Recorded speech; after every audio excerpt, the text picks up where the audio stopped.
Good evening, everybody. How are we doing tonight? Good? Good. Laura and Marion are doing well anyway. Thank you very much.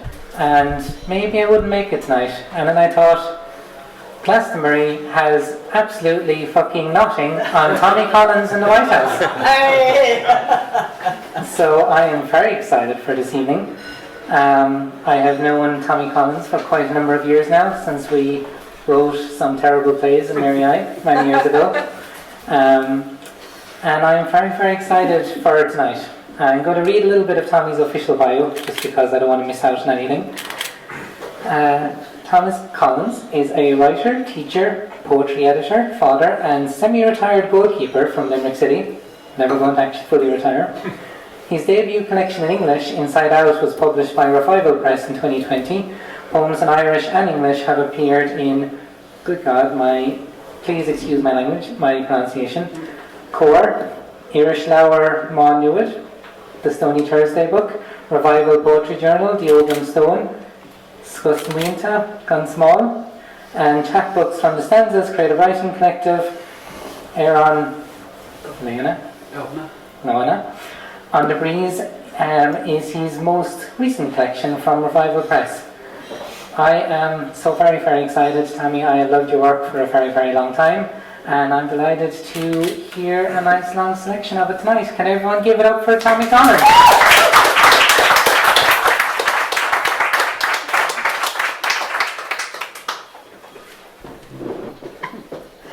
Thank you for that wonderful introduction. Thanks to Laura and Andor for inviting me to be the guest this week.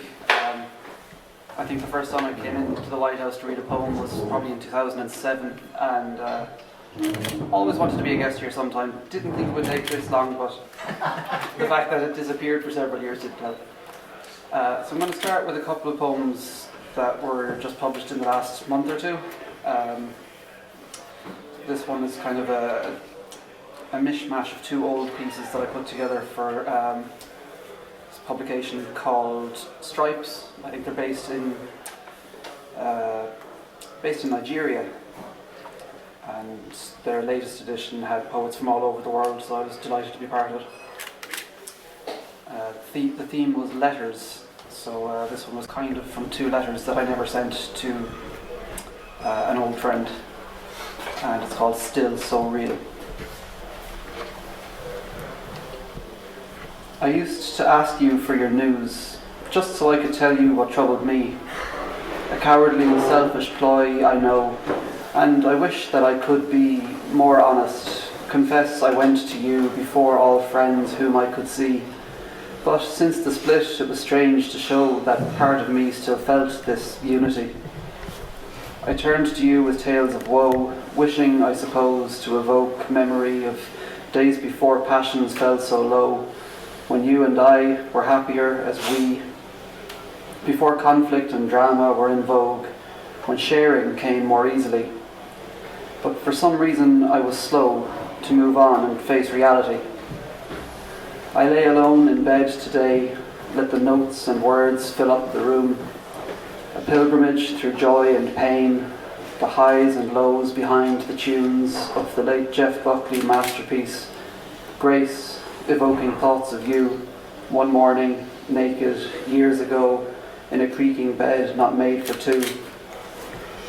Shamelessly, noise filled up that room, the house being empty, or so we assumed, and we, being young and infatuated, revelled in that which lovers do, drenched in Leonard Cohen's lyrics, the major lift and Alleloo. And though years have passed since our last goodbye, I cannot forget when I moved in you.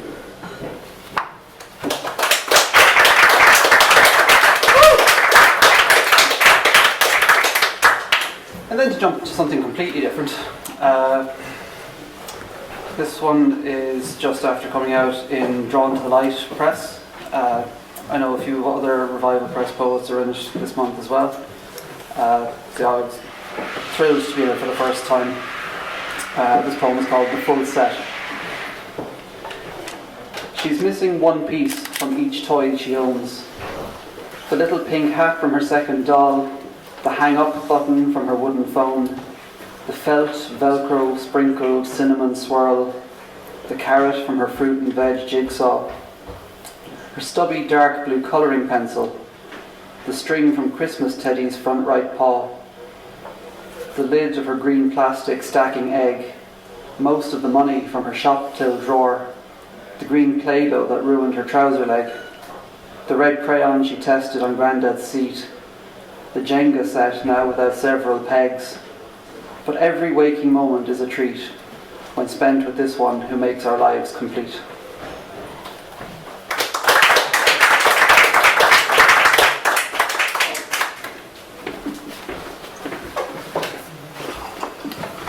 So yeah, those are some of the newer ones. I was going to read a couple of poems from my first book then.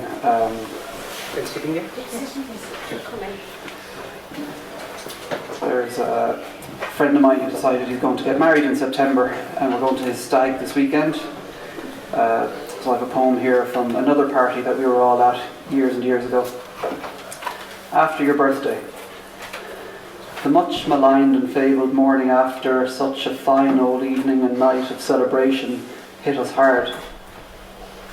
We rose for tea and coffee, sat around your kitchen table with our buttered toast and cloudy memories and bashful smiles. The freshness of that Sunday in September after rain and the glowing green horizon soothed our tired eyes and heads. We spoke of songs and drinking, of games and broken glasses, of comforts and of cures that conjured images of childhood, then toasted you and yours with empty vessels, croaking, hoarse and happy notes in voices of those glad to be your friends.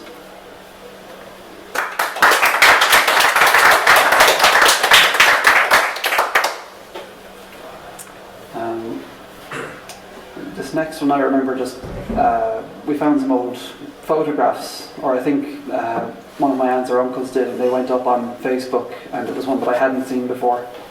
I think my mum was in it with her brothers and sisters, and there might have been a couple of dogs, but it just inspired this little poem anyway. I called it Like and Share, I suppose because it came from an era before social media, before we had to like and share everything. What's special in an old family portrait? Is it the sunny day and rolled up sleeves, the hairstyles and fashions of the era, the bold colours of film from a dark room in an age before high definition or digital filters, or memories shared by algorithm rather than sentiment, by targeted advertising, and then quickly forgotten or lost in a flood of vacuous distractions, all sound and fury signifying nothing? Perhaps. Maybe it's the imperfection, innocence, forgetting while caring for the pets to pose, or the pure smiles of those no longer with us.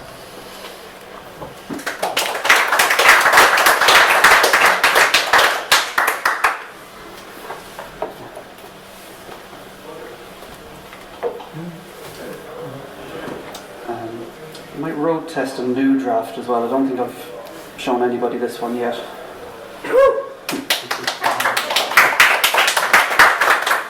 And also proving that I do still sometimes use a notebook and a pen.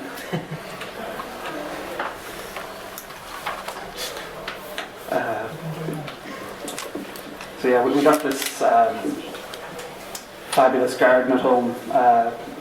My fiance's parents take great pride in looking after it, and they've got a combination of flowers and trees and herbs and vegetables and everything I can think of. But I think last year was the first time what am I after? Is that a bit better? But, yeah, last year we decided to experiment with sunflowers, and it looked like it was going well. The poem kind of then speaks for itself after that.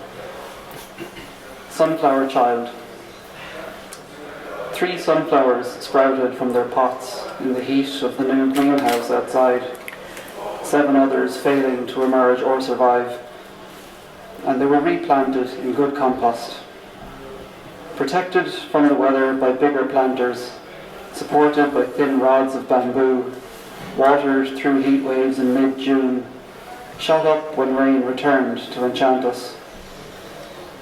One faced east to bask in the early morning rays. The shortest of the three,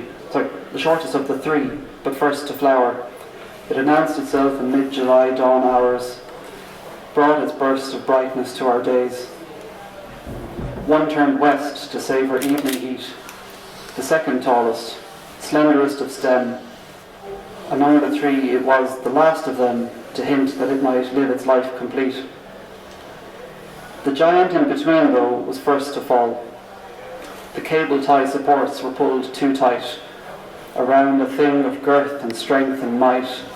It snapped where firmest, took its curtain call, bowed out with a sad ending to its story, held too close by those who tried to protect it, smothered out of fear it would be neglected, dead before a gardener could whisper, sorry.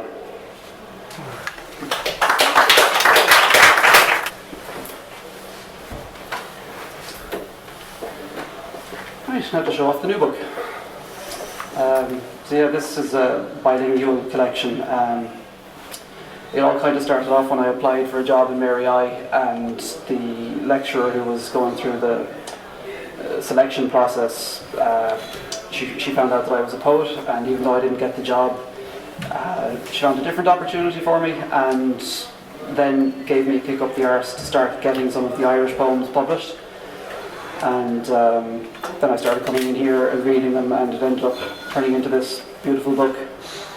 So I'll just read three of them. I'll do the Irish first and then the English. Okay, Kiansha on Tanamata or not Kesa. Afraban Nocali Namilta Gahana, Willie Ash Unha Irinka Meshku Togrity, Shan Mahana, Roitish, Makasala, Shanis Winchi, Gudsa Ogwini Ella, Forhas er Ilsats, Mar Auto Kiadonok, Avrukan Undawn, August Undawnocht. In English I call this one Torment. The echoes of 1,000 voices bounce around, bumping, crowded, a drunken dance of quotes and cliches and reproductions of other people's ideas, stolen, borrowed, a parasitic infliction that smothers the chance of new creation.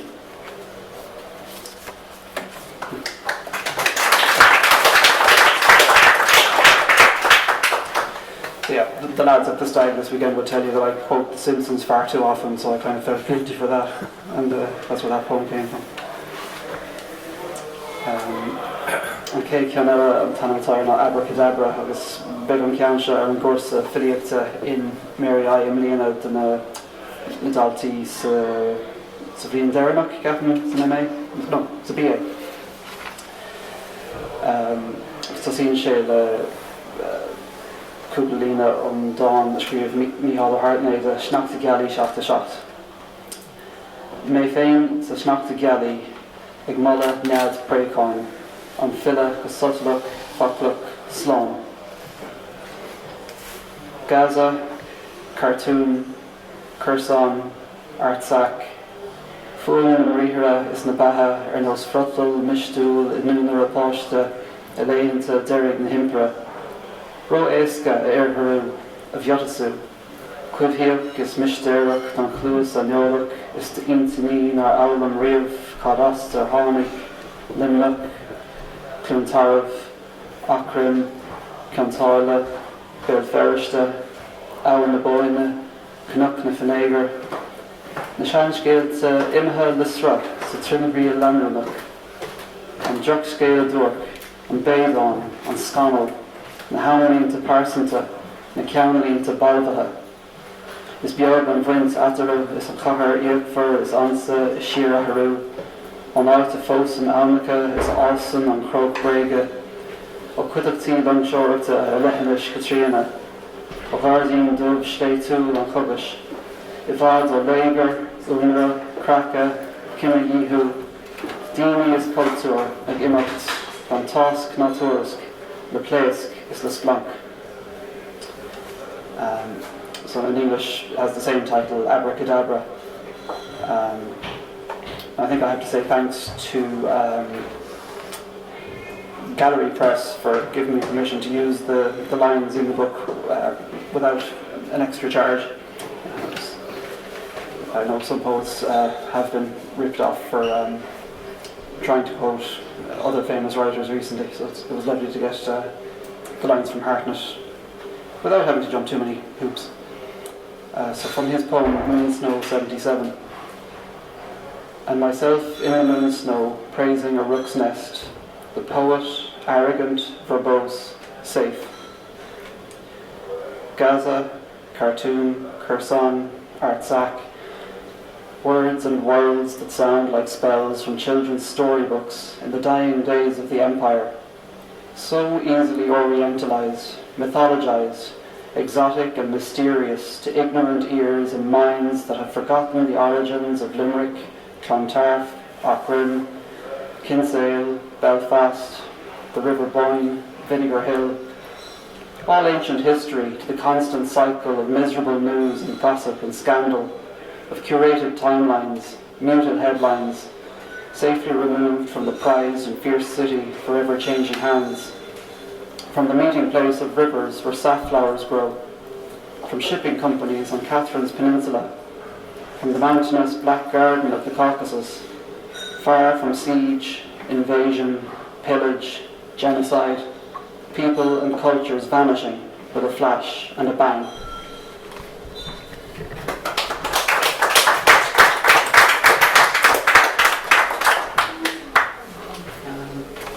I thought I'd finish then with another more personal one. Thought one of my aunts might be here tonight, so I was going to kind of read it for her, but she didn't make it. But this one was inspired by looking after my granddad's house after he passed away.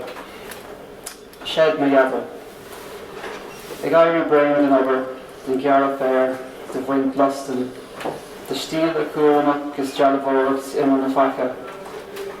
Tirsha, the Kyantuk, the Leokarum, Gakmajin, the Ruskuls Nibertini, Askani, or Varna Gul Barish, Igmahum, or Hussitus, or the Iron the Graina.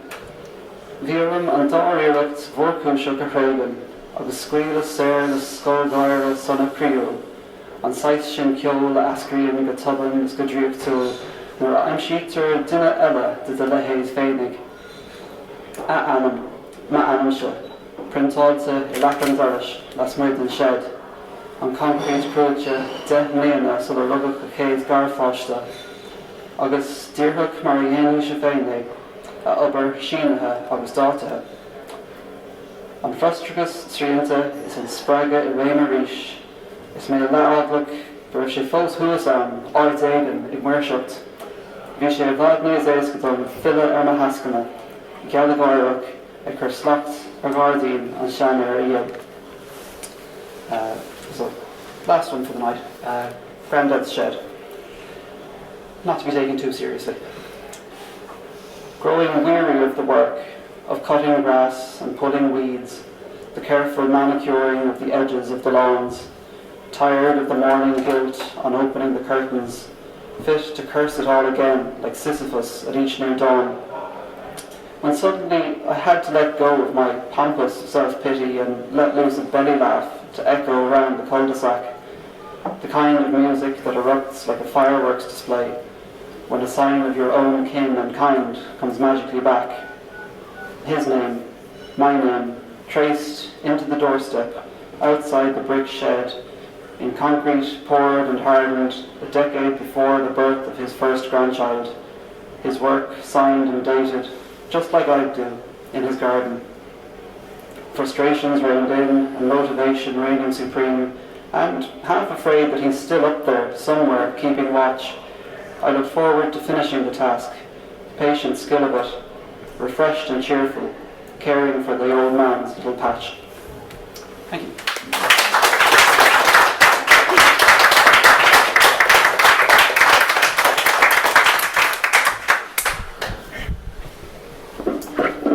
Give it up one more time for Thomas Collins.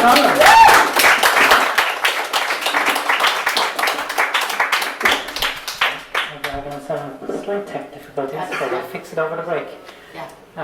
But that was fantastic, and I think it's It was funny to see, I was just watching you, and occasionally after some of the poems you did, and people started clapping and you kind of almost seemed surprised.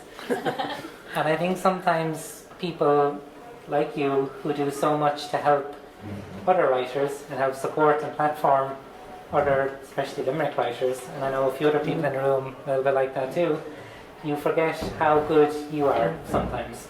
And you are very, very, very good. And thank you so much for that beautiful performance. So thank you, Tommy, for the poetry.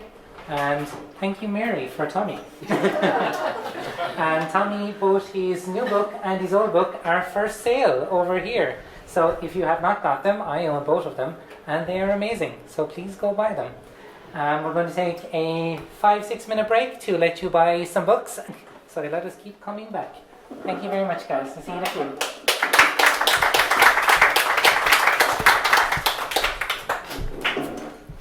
And if you haven't signed up for the open mic yet and you would like to read 2 or 3 poems, come sign up with me.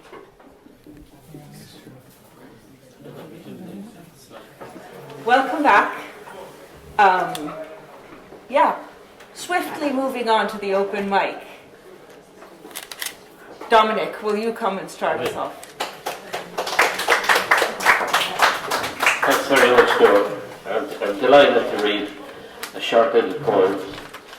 I probably read this before, but I'm going to Liverpool on Friday, Beatle country. So I said to read. I have a few poems that mention the Beatles, so this is one.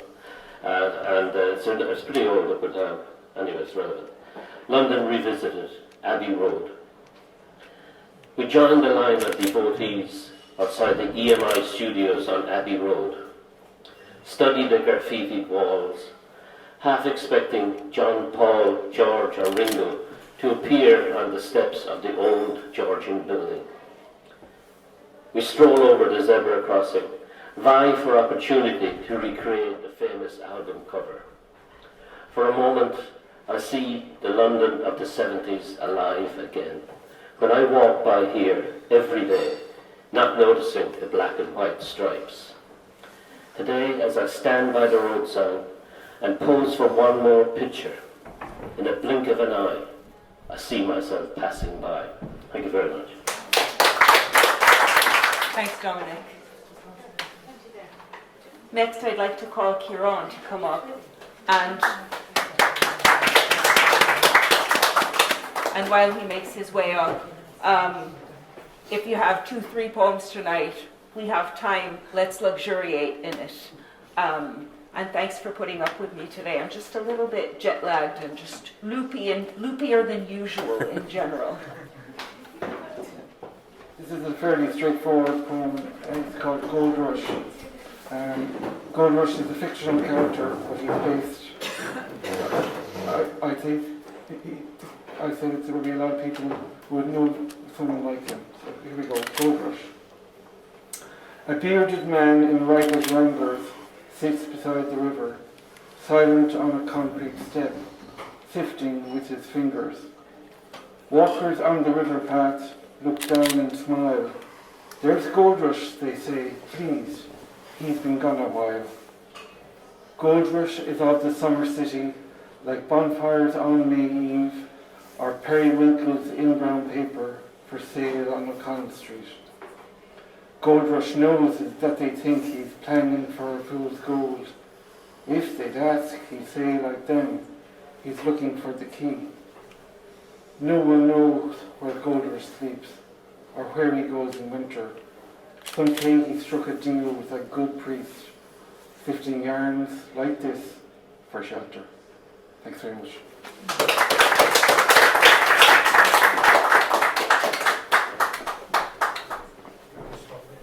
Thanks, Kieran. The next poet is also a Revival Press poet and a Life Square poet and a First Wednesday poet. Marie, would you like to come up?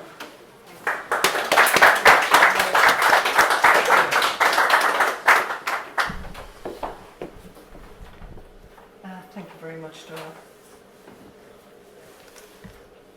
Okay, so this first one is called Toy Shop, so that doesn't need any introduction. I'm in a wilderness of dancing cactus pots, remote controls plastic blocks, as my grandchildren skitter down aisles like calves let loose in new grass. Daniel is a sheriff in Paw Patrol blue, Nora a confection in a fancy Peppa Pig tea. She swoops on a Ferrari, and in a tone as showy as the black horse rearing up on the bonnet orders, "Move on, you have right of way," then rooms to her brother flung beside the dolls and soft toy displays. He runs his fingers through blonde locks of a Head and Shoulders model, softly telling of a spray to soothe after shower knots, its aroma as delicious as strawberry pops. No parables of pink and blue in this paradise today. Let's see.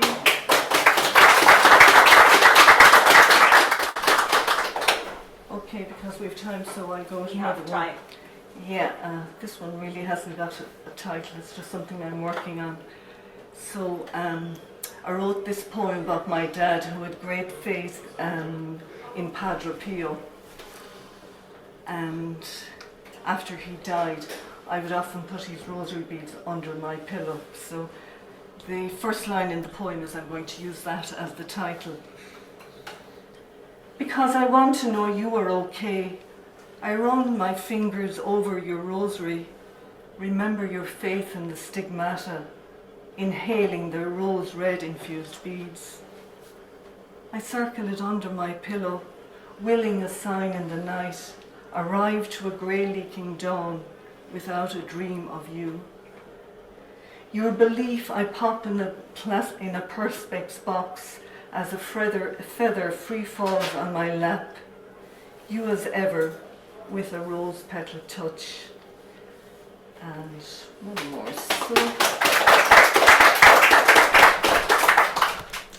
Those who abuse women.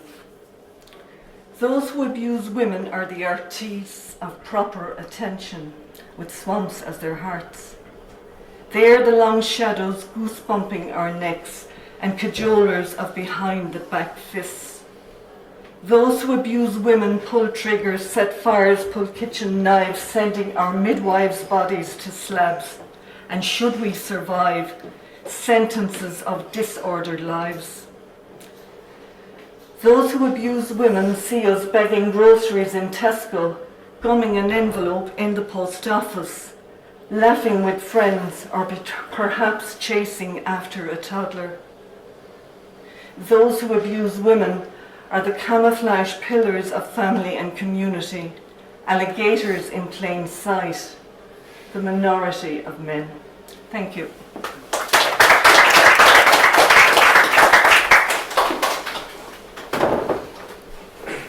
Thank you, Marie. Oren, would you like to come up?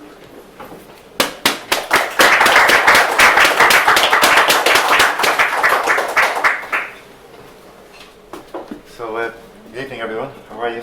I have three pieces that I have three pieces which I am working on, and you are my guinea pigs. Okay. So the first one's called the Lazarus effect. Consider Lazarus, a person once dead and then alive again. Of the other 4 known species of humans that existed before our particular flavour of human, no one that we know of returned once they died, except Lazarus. So, what's in it for him? If he originally died of something, would he relapse from whatever made him die? I mean, Lazarus dying of what killed him defeats the purpose of resurrection. Okay, so allowing for his being cured of whatever killed him, would Lazarus ever die? Because Lazarus is cured of death as well as its cause. Just asking. Bear with me. He did come back from the dead, so once cured of death, would he be a relapse? Okay, allowing for no death and no disease, would Lazarus have an eternity gene? Probably. Would he require food, water? Would he be immune to all communicable diseases? Would he sleep or age? How about war, politics? The Disney Channel. Okay, allowing for Lazarus the Superman, the adamantine superhuman who hates Donald Duck, what's the knock-on effect? Would there be a run on eternity genetics and the stock exchange of ideas? I mean, what about boredom? I mean, eternity is rather a drag. Heaven, I've heard, is quiet as a library when the angels are on a break. But no, time does allow for eternal curiosity. So, allowing for philosophy and safety and indestructibility and immunity to diseases and eternity genetics and the new password, what about sex? If Lazarus were to procreate and pass on his genetic profile, would the earth quickly become overpopulated with eternity children? Would overpopulation eventually bring on a mass extinction event? Would the new humans consume what's left of the earth? Would humanity have to move off-world? Would humanity no longer have death as the end? Would space rather than time be the final frontier? Would humanity spread across the galaxies? Would humanity dominate all of space-time? What if Lazarus became like an AI, able to learn and grow and reproduce forever? What if Lazarus Frankenstein realized his potential? Would he go nuts and destroy the cosmos? Would he develop a God complex? Would the Lazarus effect be the end of all philosophy, religion, politics, history, everything we've ever known? Just asking.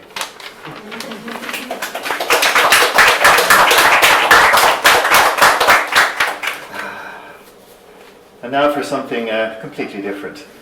More career opportunities in hell. This is very serious. Underworld Employment Services are pleased to announce that a vacancy has opened up in our Earthly Services Department. The full job title being Server at the Gates of Hell at the Lightbearer Hotel, River City 3. This is a tremendous opportunity in a timeless yet innovative experience of transcendental hospitality. Underworld Employment Services are an all-inclusive employer and will be interviewing candidates for the position. Details of the position. Responsibilities of the prospective candidate include, but do not necessarily encompass, the following. Number 1, to ensure hotel standards are achieved at all times. Our new team leader the server must work together with the other servers to ensure Team Hotel cooperates in a fully guest-focused manner. By keeping hotel standards to the highest levels, we continue on our mission to build customer brand loyalty and, of course, the all-important return business. Number 2, to maintain one's own working area in a fully operational state. A server's work area should remain free of the remnants of eternal torment, which can distress new customers. Our team leaders are here to help.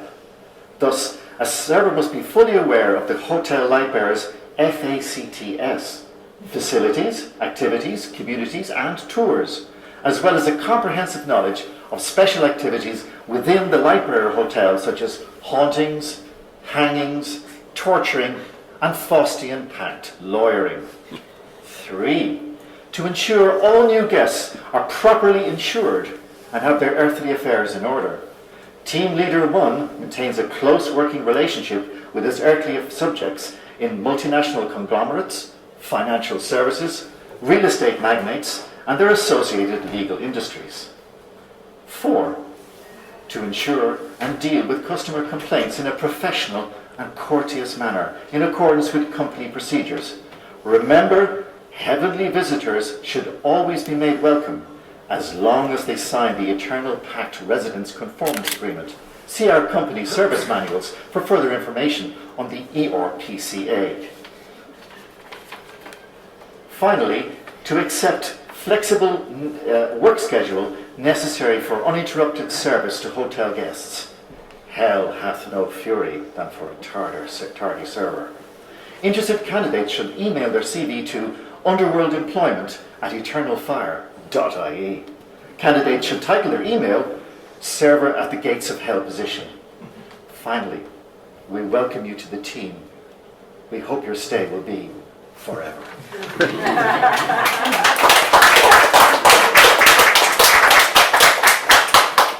This is a lot, if it's possible, this is a lot darker. Okay. This is called, Stop it. Okay.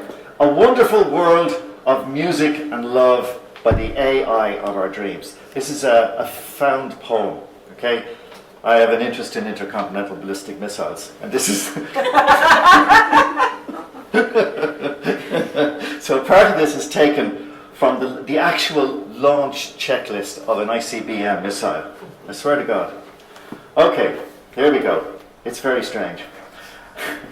Activate, hiss, rec, silo number 1964. Launch checklist follows. Surface warning control, lighting red. Remove security seals and insert keys into switches. Launch keys inserted. Circuit breaker 103 on set. BVLC operate code word entered. Simultaneously, within 2 seconds, turn keys for 5 seconds or until sequence starts. Launch enable lighted. Batteries activated lighted. APS power lighted. Silo soft lighted. Guidance go lighted. Fire engine lighted. Lift off lighted. Good night and Godspeed enabled.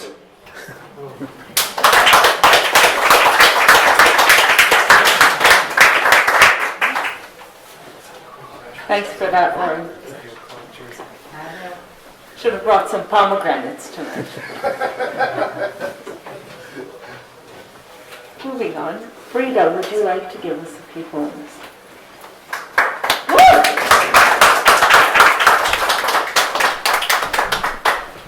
I'm only going to read the one. The energy just isn't really there. Here we go. Okay, so the title is Ode to Springsteen, so it doesn't need any introduction. Ode to Springsteen. Oh, Springsteen, you weren't anything much as you stood on stage, compact as a clenched fist, just another man cradling a guitar. On dream highways, motorbike heroes cruised through the anthems of your Fender's reverb that sprawled like New Jersey's skyline. O son of Guthrie, O kin of Steinbeck and Flannery O'Connor, the diner, the pool hall, the wrong side of town. I did not recognize your world, though your language sounded like home. But what are the symbols that say rural, working class Irish? The country boy, is it? The cottage girl? I see now your words did not reach me. They almost choked in you. Your gravel voice wailed as if flame charred your skin, or groaned as if your bones were stretched on a rack.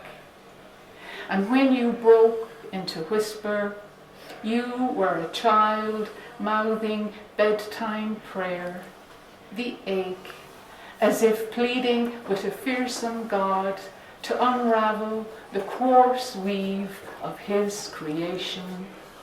And your voice would rise, then wail again, as if the only cure for such pain was an everlasting fuck. I never truly knew you until you sang a word I'd only heard whispered, a word traded in bedroom shadow, blurted in sobs in toilet stalls, or passed from girl to girl in the factory when rumour had it, like news of plague. The silence that settled as we pondered our fate, pregnant. Each syllable boomed like the bang-bang of a shotgun.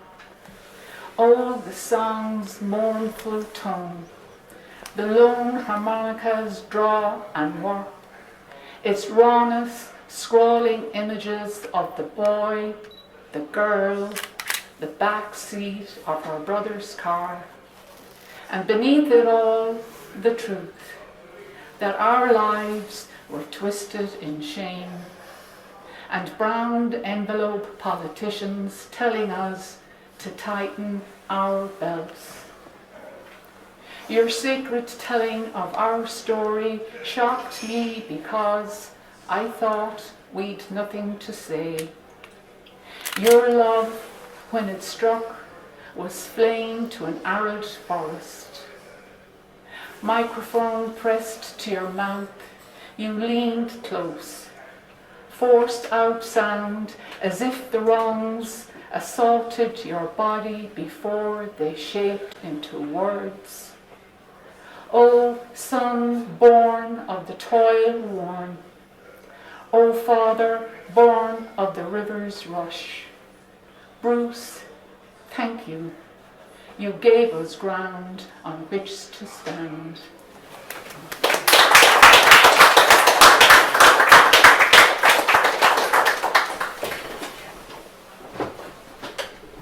Thanks very much for that, Frida.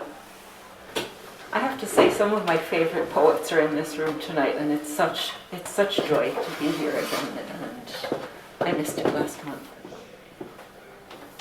And now to ask another of my favourite poets to read. Lauren, would you like to come up and give us a piece? Well, time no see. Thank you for having me, Lauren. I have something I don't have nearly enough of that I would like to have, which is a new poem, which I'd like to read for you all tonight. It's so new I haven't even learned it off yet. Wow! I know. So, this poem is called Little Lego Lives. She bought a Lego set, and then she bought another. She planned to build most everything and be a master builder. So she built a builder's hat and put on builder's gloves, and builder's dungarees to avoid a builder's butt. She built a building site to build a strong foundation. Then she built her tools for her building station. She built a Lego house and built a Lego car. She built a Lego dog who chased her Lego cat. They always fought each other, so she called them Lego Gimli and Lego Lass. She built some Lego food and kept it in a Lego box. Her dentist wasn't happy, she kept eating plastic blocks. She then built Lego water and watered Lego plants, and wore only Lego shoes, Lego tops and Lego pants. Eventually she built a reputation and people came to see. So she built a Lego shop and even Lego staff and invited everyone and only asked for Lego cash. Then she met a Lego lover and they fell in Lego love. And went to Lego discos and there they felt so groovy. And afterwards would go straight home and watch the second Lego movie. And their Lego love grew quickly, faster than even she could build.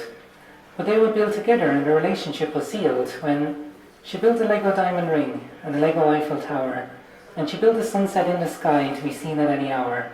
And then built up the courage to ask her for her hand. And then Lego fireworks exploded across their Lego land. Then they built a life together and even built a baby. And when the baby boy was 4 for Christmas, they got a game of Twister. And also Lego blocks. And when the parents turned away, the baby built a baby sister. They took his Lego blocks. 2 babies was enough. The bills were building up and the Lego market could be tough. But the kids grew up with a love of building that was rare. One became an architect and the other a bricklayer. The family built a Lego empire and lived happy for many years. But one day, her wife fell sick. Doctor said it was worse than they feared. She asked the doctor why she couldn't build a heart. She had the blueprints memorized. She knew where she could start. But he said it didn't work like that.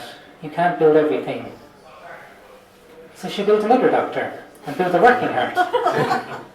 But even the Lego doctor said the heart would only fall apart. So she took a break from building and spent some months with her. And then she built a Lego grave up by a Lego tree Her Lego dog and Lego cat lay beside her Lego covered feet. She took a breath and thought of the life they had built together, and then she let go.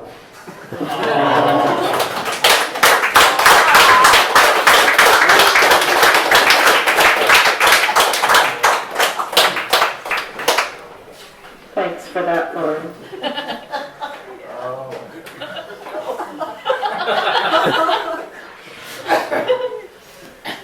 Can't go.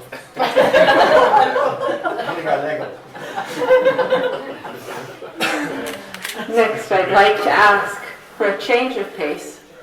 Shay, would you like to come up?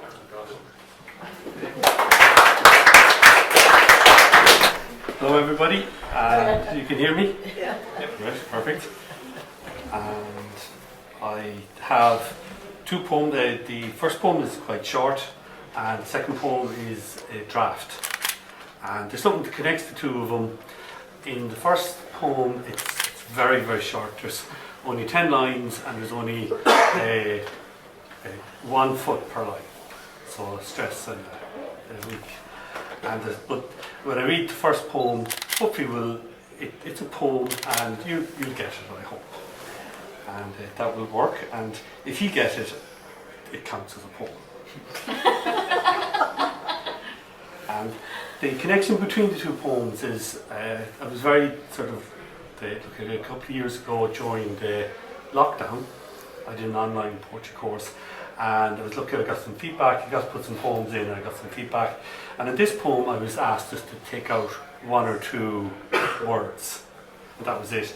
And it helped. It was definitely very concise and that was the suggestion. It was very good. So this poem is called The Hour. And as I've said before, I'm a bit technical, I'm an engineer, so it's always some reason as to what I write. And this hour is the hour when the clock goes back. And not everybody knows the hour went back. Dawn light, door crack, feet patter, door swings, covers opened, arms outstretched, warm snuggles. For now, all quiet, parents' delight.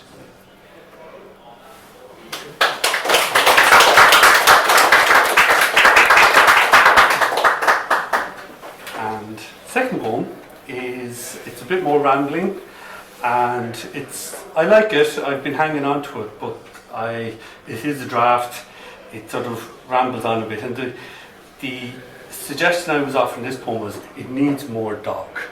So walking a dog, and it just needs more dog. It's not too long, you'll be all relieved to know, and so it's walkies again.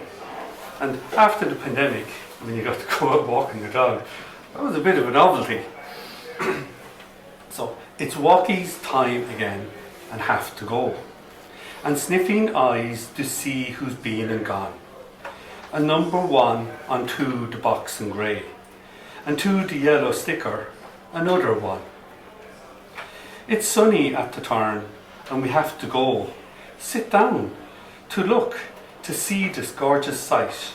Auntie Lena's eyes look down and people do laugh and cheer and live to toast hooray.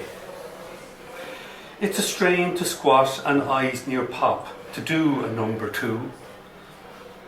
Then tidy up at Dave's outpost. An honour guard of bikes on parade, leather bikers stand at ease. It's magical to look into Driocht, at vibrant cows that fill the picture frame. Those eyes do look out in a wondrous gaze, past dust still clinging to the open sign. It's ice cream to share down the station road, and hopeful dogs' eyes do beg for more. Bow wow, another dog, and weary sniffs, and barking at shadows that are too near. It's walk this way to see the river walk, all fresh and clean and open gaiety. The gentle winds and rivers do still flow, to wash our to wash our eyes and shadows all away.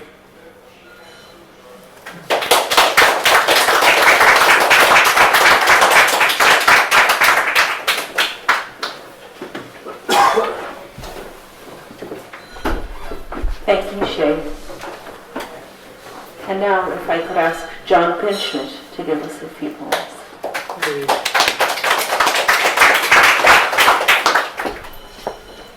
Good evening. I'm reading a poem which dates to 1980, when, as a high school teacher on an American base in West Berlin, I directed an Irish play. Christy Mahan's Loy. Into the barn last week for a whetstone, but emerged instead with a touchstone of sorts from behind a jumble of old tools.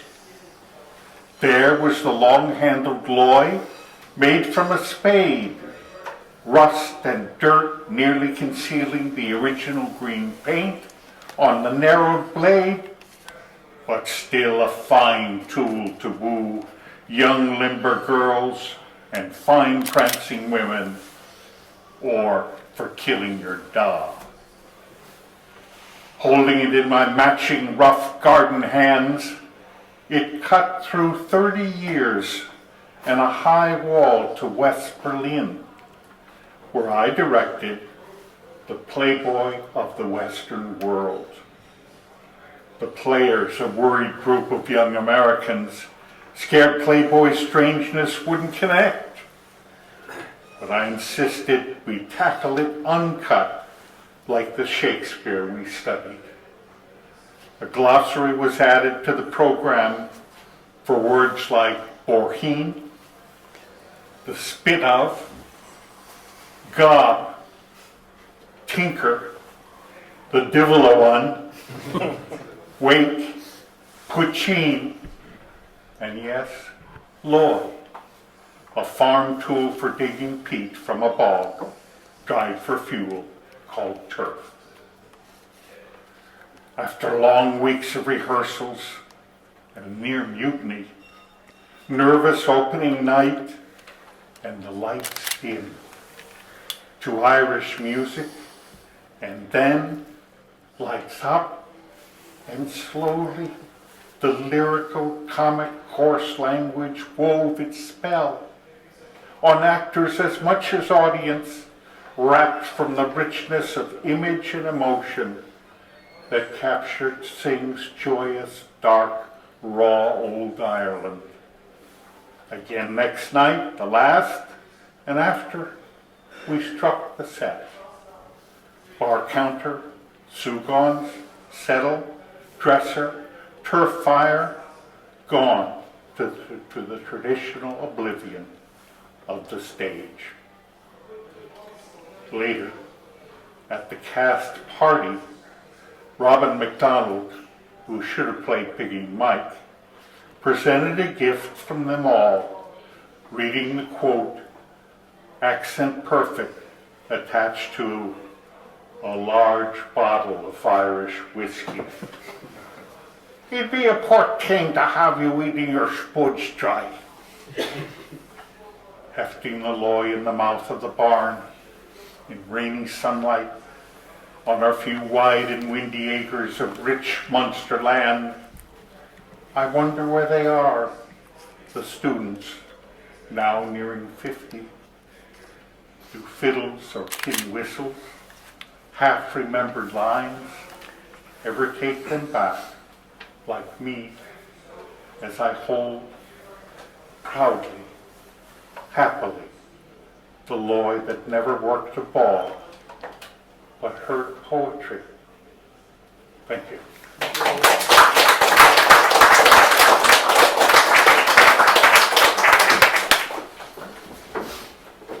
Thanks very much, John.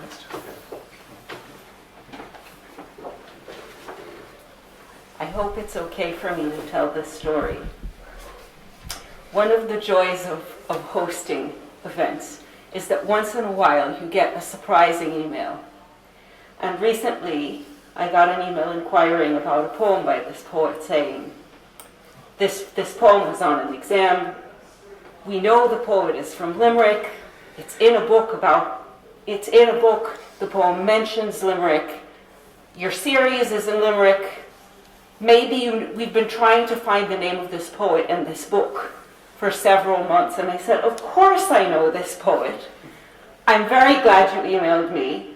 And Edward was good enough to even email them back. So, it's one of those things where connections happen. And yeah, it was such a fun email to get. And it's lovely to invite you to read any poem you want or anything you want tonight as well. You don't have to read just by chance for the millionth time. Ed? I think I have my grocery list in my pocket.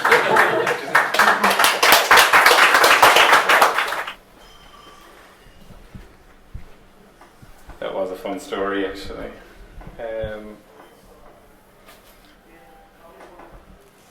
But nice that they felt the need to track down the poem, but then there was the matter of some exam company using my work without, attributing it to me. But anyway.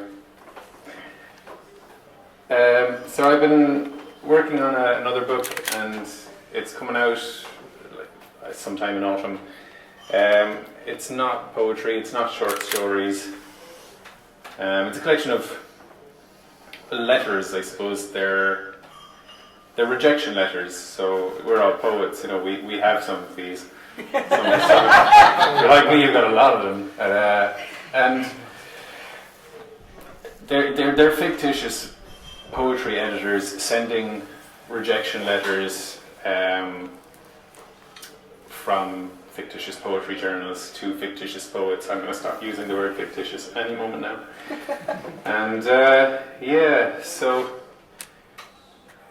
you have a bunch of these, and you know that the editor-poet relationship is usually pretty boring and polite and coded. And I just wondered, when I was writing this book, it was more about exposing the kind of soap opera that simmers beneath that sort of polite veneer. So these letters are what might happen if editors were being honest or less than professional, or whatever way you want to look at it. So I'll give you a taste of them anyway. And there's 100 of them. Some of them are longer than others. These are some of the shorter ones to just kind of give you a taste of it. Dear Mr. Bennis, I'll have to pass on these poems, but I do thank you heartily for sending them to us at Dragon's Lair. I must pass on the basis that I once dated a man with the same name as you, and was so mercilessly rejected by him that to this day there remains a sucking wound where once was my heart, and I thought it might do it and me some good to reject you. If you've ever written a poem for cathartic reasons, then maybe you will understand my logic here. I do hope you understand, and if you do, you may also understand and not take it too personally when I suggest you perish brutally in a hit and run by a combine harvester. Regretfully not, J. Feldman, Associate Editor. Dear Mr. Higgins, there are hundreds of reasons why I couldn't take these poems for publication here at Centurion magazine. My intern will be in touch soon with the full list. I would urge you to consider this full list of reasons before you feel encouraged to send more poems to us. I won't say anything as trite as I look forward to reading more of your work. Commiserations, Leah French, Staff Editor and Accounts. Should I go on, or? Yeah. Have you a lot of poems to get through? I'm conscious of... No?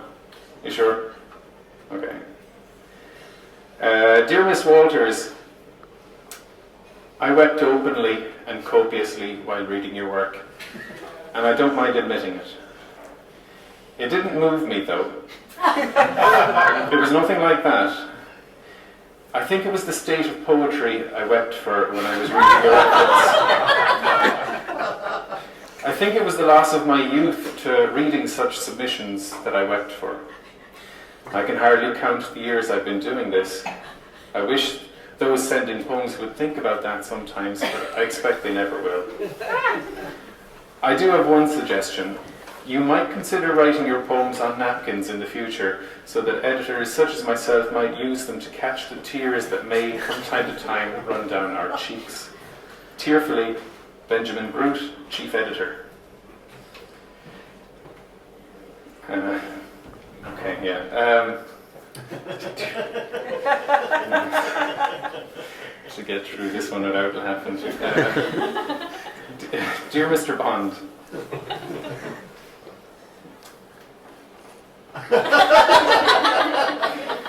While technically speaking, there is much to admire in the 6 poems you have sent me, I'll have to turn them down, I'm afraid.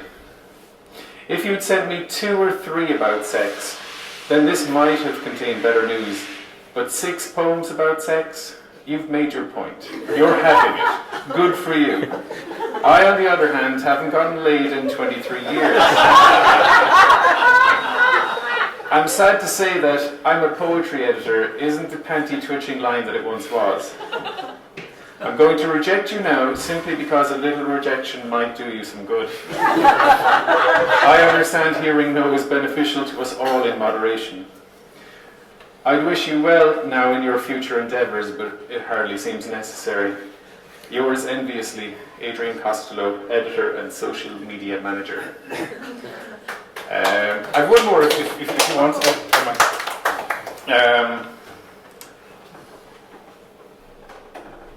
Dear Miss Geary, it's been such a cold winter, and with rises in fuel prices and everything else, I've fallen behind in the payment of my heating bill and have resorted to burning poetry submissions faster than I've been able to read them.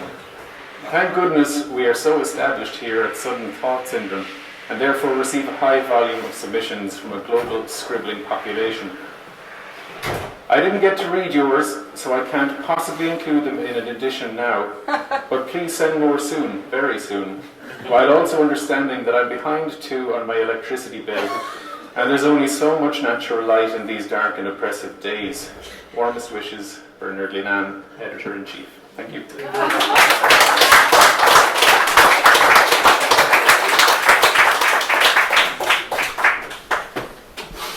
Thanks, Ed. Fingers crossed for all of our recent submissions, I guess. Ian, would you like to read next? Well, that's the crack. Yeah, this is called In Between. I'm on the side of the Shannon where kings and soldiers lived, and Helgeson lay down his sword to change the tide, or lay down his camp to change the tide of time.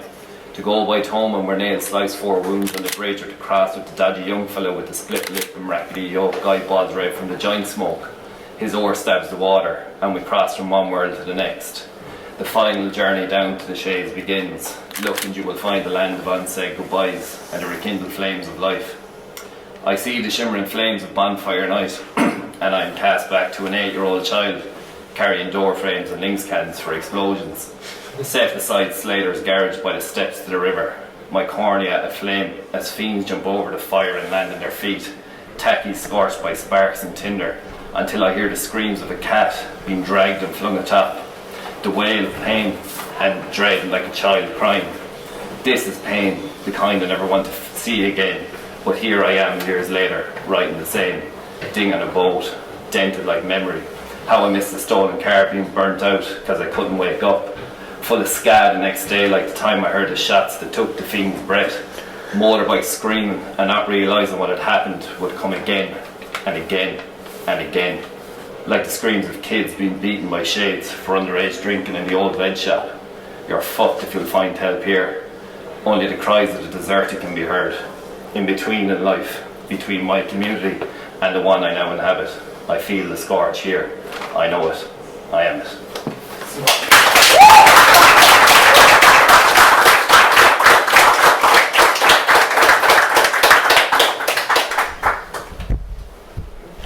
The next poet is a poet who was one of the first I heard when I moved to Limerick 5 years ago. And and I'm equally happy to invite you up tonight. Mel.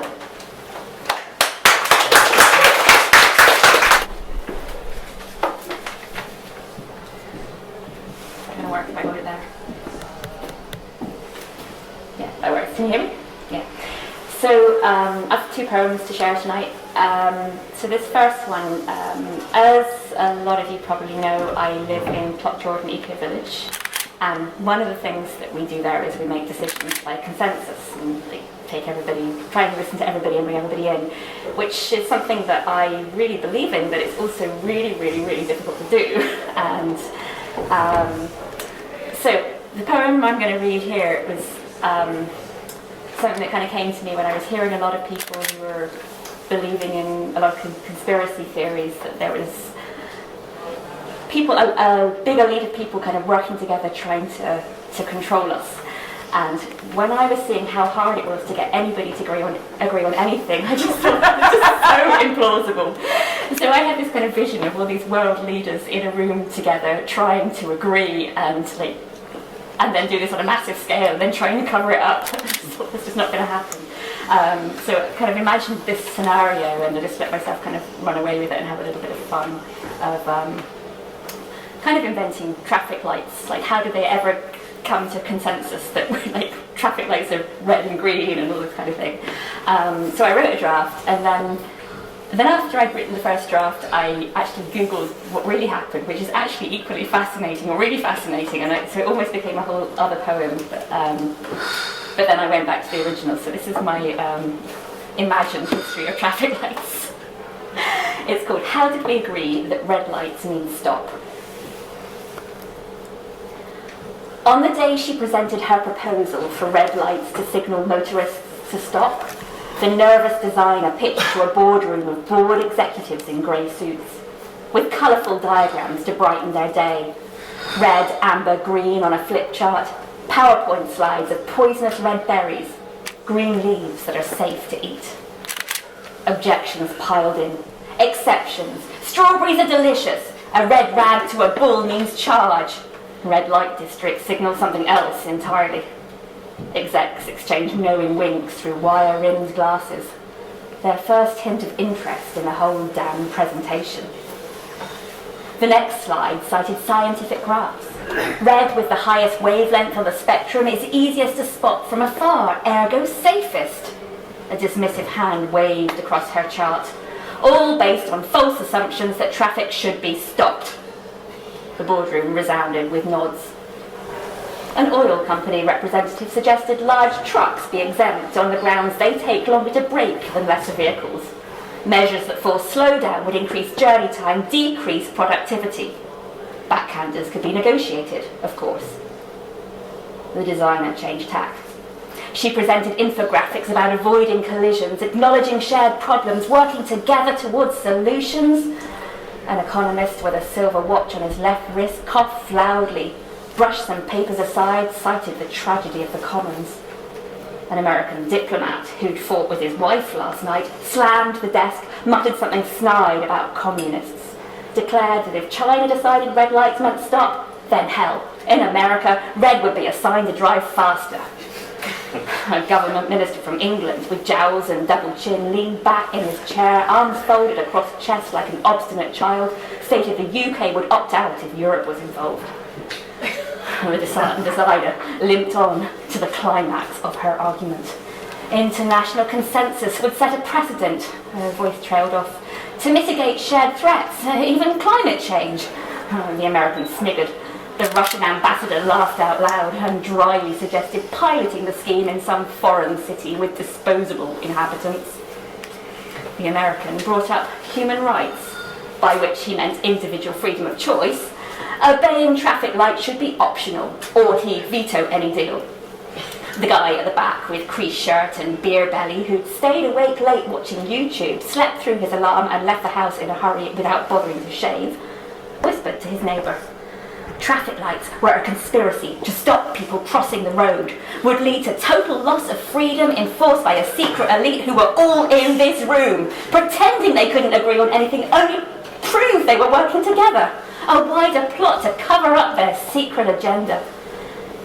A United Nations official with a comb over and a clipboard and a pile of folders glanced at the clock, fiddled with his coffee cup, and offered to progress the matter by advising his associates to set up a commission to consult on whether to assemble a task force to contemplate drafting a memorandum to be potentially submitted for review, which would consider the possibility of gradually phasing in installation of traffic lights over a period of several years.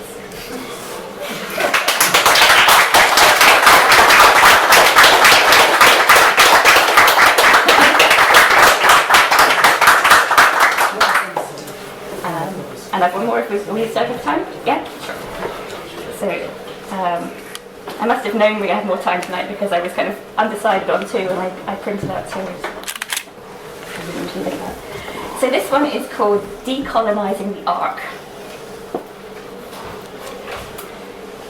It would be simpler if you could assign them to breeding pairs like the penguins and zebras with basic criteria, belonging to same species, like the way he'd once been assigned to play with random kids who happened to be the same age. 2 marine biologists, check. 2 quantity surveyors, shit. He'd need more than 2 farmers to feed all those people. It's fine, she argued, even 43 farmers. For days he chewed on his pencil. Ratios had to feel tidy. 2 farming supervisors, 2 farming line managers, 2 farming technicians, 2 farming assistants. He was secretly smug at his elegant solution, reused it for teachers and classroom attendants, till she pointed out the male chartered accountants, while the cleaners and midwives were women. He redid the whole thing. The whole fucking thing. 1 male and 1 female in each occupation. He had to admit the symmetry pleased him. He ran a quick spell check, slipped it into a folder. That's when she suggested, scanning over his shoulder, make some pairs 2 females, some couples 2 men. He didn't reply. He just swept up the sawdust. Before she'd comment again, he conducted an audit of the whole fucking planet.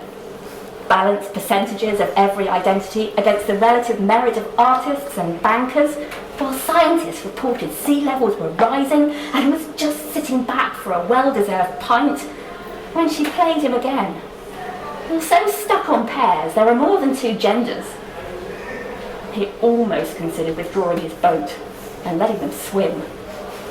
The animals came in 4 by 3. Fuck conservation. The maths didn't work. He tore up his graphs as water lapped against the sides of the ark, threw his spreadsheets and checkboxes overboard. She should attempt to design accommodation for 1,100 species of bat, and the boat had to float. He capsized on the gangplank, head in his hands, as a voice from the galley mused, "You can't fix a problem with the thinking that caused it." He chose not to mention he'd come up with the idea and built the damn ship with hand tools.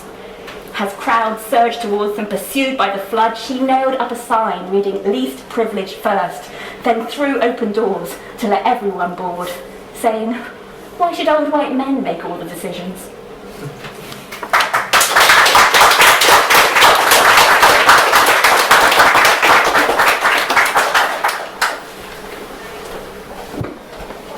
Thanks, Will. Jay, would you like to come up? Jay and Malik, yes, you. Give him the big hand. Hi, good evening.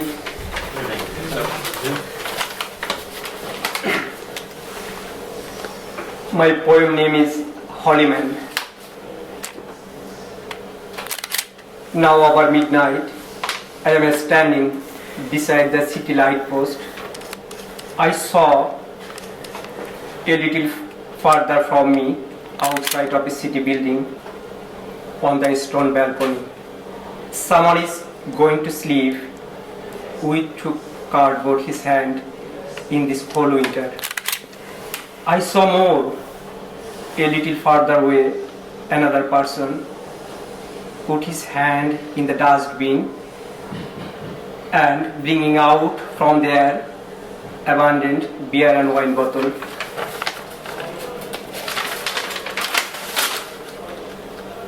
Then the man is very fast from the rest of the bottle honor to drop a poem poured into his mouth.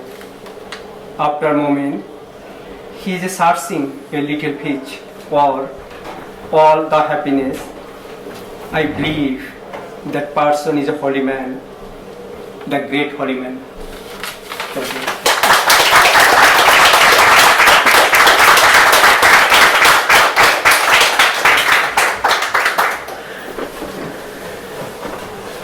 Thank you for that. I wasn't planning on reading tonight, but I feel like it when there's time.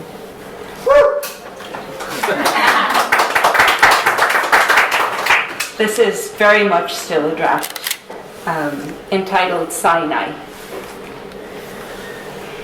Sometimes the wind and excavators play on girders in the morning.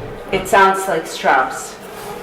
Home was a wall of windows, patterned glass to amplify rare rains, to be opened for a glimpse of shrinking sea, between other windows where waves of bodies cry out for a safe that's always on the next wave after the sunset. Home is bifolds flowing into bird sound in wild grass, flanked by walls of bookshelves, always another sentence in my future. Home is burrowed under cover of a hum.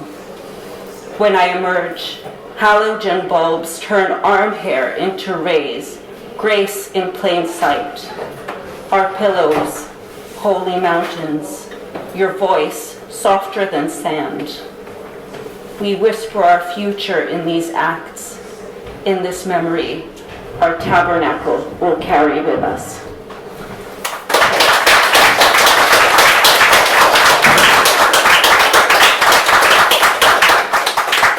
Thank you. And next, this time we get to make a full circle. And Tommy, will you give us one last poem before we go home tonight?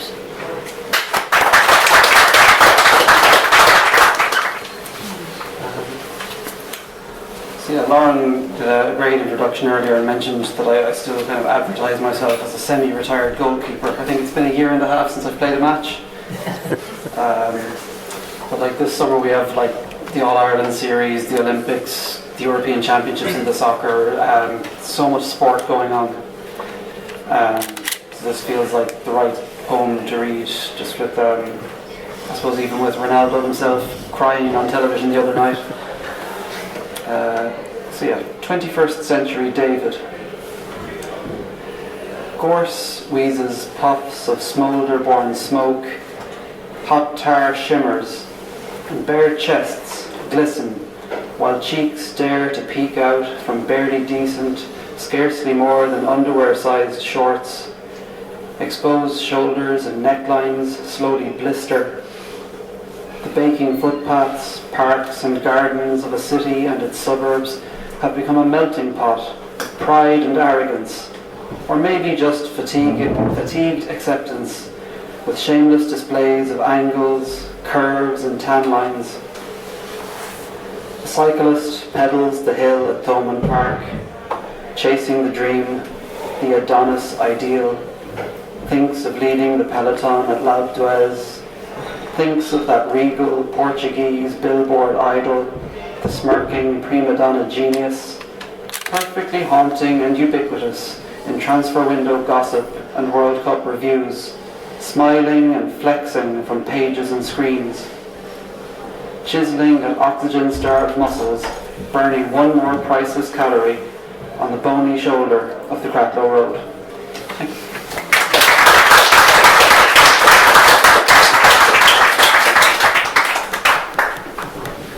Thanks, Tommy. And to wrap up, I just want to mention Aralohana is for sale outside. I think it's €15 a copy. And I'd like to invite all of you to come back next month for the first Wednesday of the month, and then an announcement that in September we will be hosting the Munster Slam contest championship here in the White House.